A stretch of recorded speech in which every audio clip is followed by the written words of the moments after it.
Hi everyone. Let's learn about the concept of access control in this lecture. So previously we learned about how access control can be imposed on files in a file system. Okay, when we learned about files, we saw that for each file and for each directory, we had three groups of entities. What are they? Namely, we had the file owner and then the file a group of users who will use the file, and then the other category was all other users in the universe. So by categorizing the users into three different types, each file and directory was given access control information. So access control information was assigned to each of these entities. Say for example, we had the read, write and execute access for the owner, and we had only the read and write access for the users of the group, and then we had only read access for all other users in the universe. So that was one type of access control which we learned about how protection can be applied to file systems. So similar type of protection control or access control can be applied to non-file resources also. So in this topic, we are just going to learn about how access control can be implemented for how access control is implemented for non-file resources also. So one such example is, we are taking an example of the Solaris 10 operating system, which was developed by Sun Microsystems. So in this Solaris 10 operating system, it makes use of the principle of least privileges, and with the help of principle of least privileges, it implements role-based access control. Just try to recall what we learned in the principle of least privileges. So what does the principle of least privileges say? The principle of least privileges says that whatever may be the systems or the processes or the programs residing in the computer system, just give just enough privileges for these processes to complete their tasks.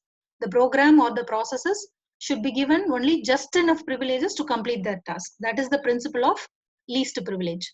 So in this, so that is being extended in this Solaris 10 operating system to provide role-based access control. We call it in short as RBAC. So here, what is the meaning of privilege? First of all, let's try to understand what is the meaning of privilege. Privilege is nothing but the right to execute a system call. What I mean by privilege is the right to execute a system call. Say for example, if a process wants to open a file or want to do a read operation on the file, it should have the right to execute that system call. So that right to execute a system call is called as privilege. Or privilege, we can also say an option within a system call. Right to execute an option within a system call may also be called as privilege. Say for example, if I want to issue the open system call, then I may want to use the open system call with read access or with read write access. That the read and write are called options within the open system call. So I may want to use the read and write operations within the open system call. So that is also called as a privilege. So you can assign privileges to processes.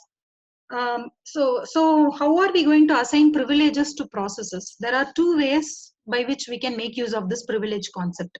One is you can assign these privileges to processes, and the other one is privileges can be assigned to roles. Okay, when you assign privileges to processes, then you can assign them and then you can limit them to only that particular you can give them only the access which they require to complete that task. Do not give them more access than what is required for them. So just assign privileges to processes and then give them limited access, so that they are just given only the access which they require to complete their task. For example, if you have a computer operator or the system operator whose job is to copy all the backup files from the file system, then just give him access to only those commands required for doing the backup operation, and just give him access to only the files which he has to do the backup, which he requires to do the backup operation. That is the meaning of giving privileges to processes and then giving them only limited access to giving them limited access. So the other way is you can assign privileges to roles. Now, what is the meaning of roles? Privileges can be assigned to roles, and users, if they want to perform a task, then they will take up a role which will enable a privilege for them. Okay, the second method, which is called as role-based access control, is nothing but privilege is nothing but the right to execute some system call.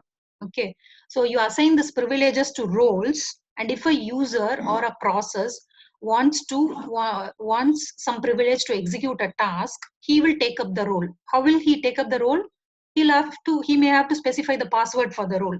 So he will specify the password for the role and he will take up the role, and by taking up the role he will get the privilege to execute the task, and then he will complete the task. So that concept of role based access control is being represented in this diagram. You can see here that you have role 1, which gives a user privileges, privilege 1 and privilege 2. Okay. If the user 1 wants to execute a process with privileges, privilege 1 and privilege 2, if the user 1 wants privilege 1 and privilege 2, then he will take up role 1. How will he take up role 1? He will just give the password for role 1 and he will take up the role of role 1, and then he will execute the process with the privileges, privilege 1 and privilege 2. So this is how access control or role-based access control is implemented in your Solaris 10 operating system. That is an example of access control.